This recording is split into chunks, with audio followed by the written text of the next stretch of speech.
Hello, good day. I'm Juan Christian Valde, a student of Asian College Dumaguete. I'm here to discuss the purpose of RA 10929 and its implementation.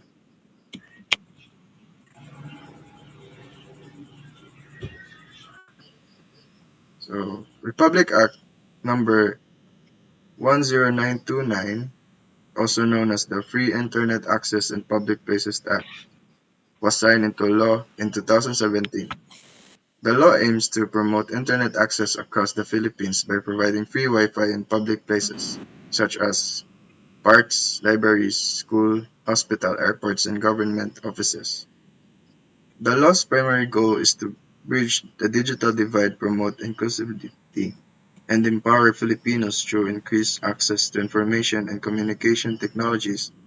The Department of Information and Communications Technology, the ICT, was tasked with leading the implementation of this initiative, overseeing the deployment of free internet services across the country, and ensuring that the quality of service adheres to standards set forth by the law.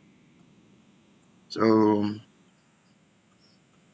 the Free Internet Access in Public Places Act was enacted in 2017 to address the growing need for accessible and affordable internet in the Philippines. The law's primary objective is to provide free Wi-Fi in public areas such as parks, libraries, schools, hospital, airports, and government offices. By doing so, the laws seek to bridge the digital divide, especially in underserved and remote areas where internet access may be limited or costly. So the purpose of RA 10929 is not only to enhance connectivity, but also to promote inclusivity by making the internet available in public spaces. The law aims to empower Filipinos with greater access to information, services, and opportunities. The internet plays a crucial role in education, commerce, and communication, making it essential for individuals to be able to access and use it. By providing free internet, the law helps foster digital literacy, support e-learning, and facilitate communication, which are all vital for economic and social development.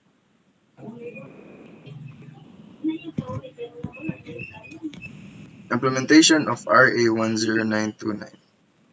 The implementation of RA 1029, the implementation of RA 1029 was spearheaded by the DICT through its free Wi-Fi for all programs. Public places such as park, government offices, and transport terminals were targeted as priority location for installing free Wi-Fi hotspot.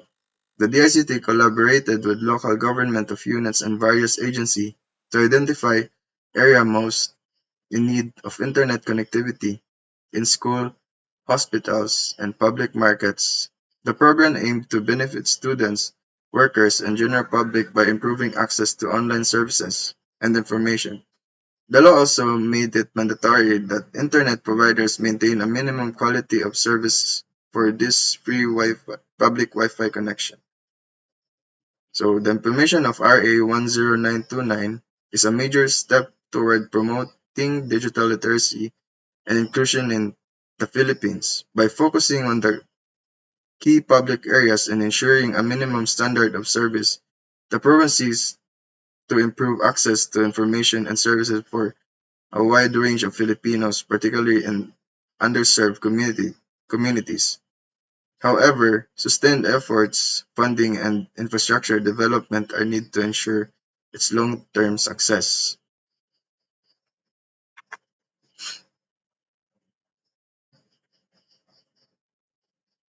Ikaw na, Per. So, thank you very much, Juan Balde. By the way, I am Buanton M. Bantigue. I'm here to discuss the key aims of RA 10929, its penalty, sanctions, and its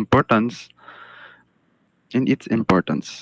So, the key one of the key aims of RA 10929 is to expand internet accessibility.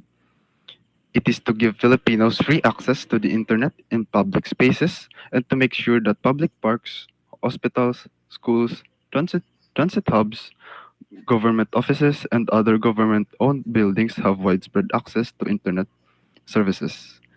The second aim is to promote digital inclusion, which is to boost digital literacy and give people access to online resources for government services, work, and education. Third is to boost government efficiency and transparency by providing internet access in public institutions. The government can facilitate greater accessibility to e-government services. Fourth is the support in economic and social development. It is to encourage information exchange and communication to spur social and economic development throughout various industries. And lastly is to enhance the education system 'cause throughout public schools, libraries, and universities to provide educators and students free access to educational resources via the internet, and also to reduce obstacles to education and increase equal chances for students nationwide. Uh, Paki-next po, Von Valde. So, the importance of RA 10929 is it is a is a- it is a crucial piece of legislation that advances equality, economic growth, and internet accessibility while improving convenience and advancements in government and public facilities. It is to ensure it is to ensure that free internet access in public spaces is the responsibility of public authorities and government agencies entrusted with with the implementation of RA 10929. So, paki-next po. So, the penalties and sanctions under 10929 does not define direct the Republic Act 10929 does not define direct penalties or sanctions for violators. There are significant repercussions for its accountability and enforcement, which can include indirect punishments.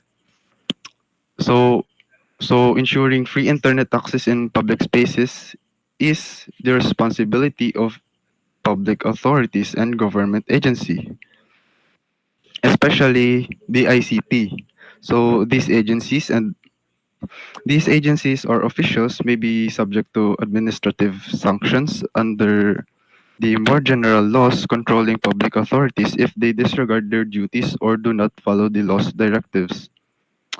And also, private contractors such as ISPs or internet service providers who are hired to offer free internet services and who do not fulfill their contract obligations may be subject to fines, contract cancellations with the government, or being excluded from any upcoming government projects.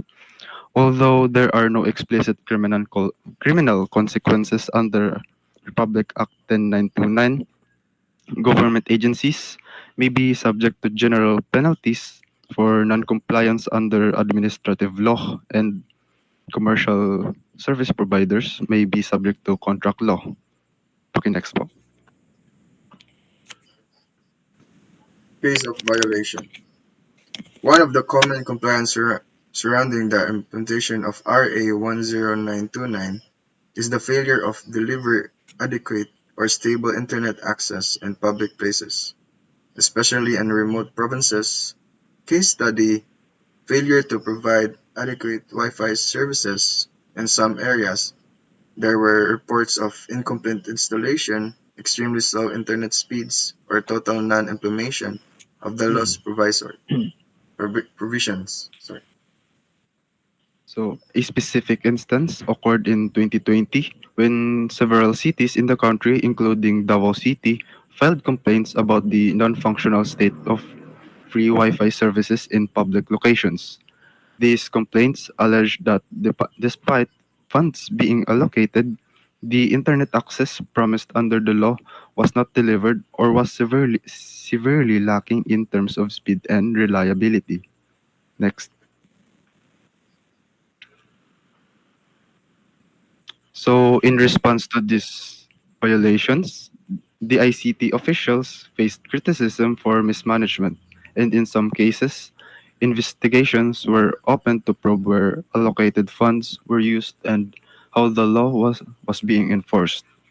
Although no clear penalty was directly handed to a specific entity or individual, the matter was raised in Senate hearings, leading to reforms in how the DICT handled further project implementation.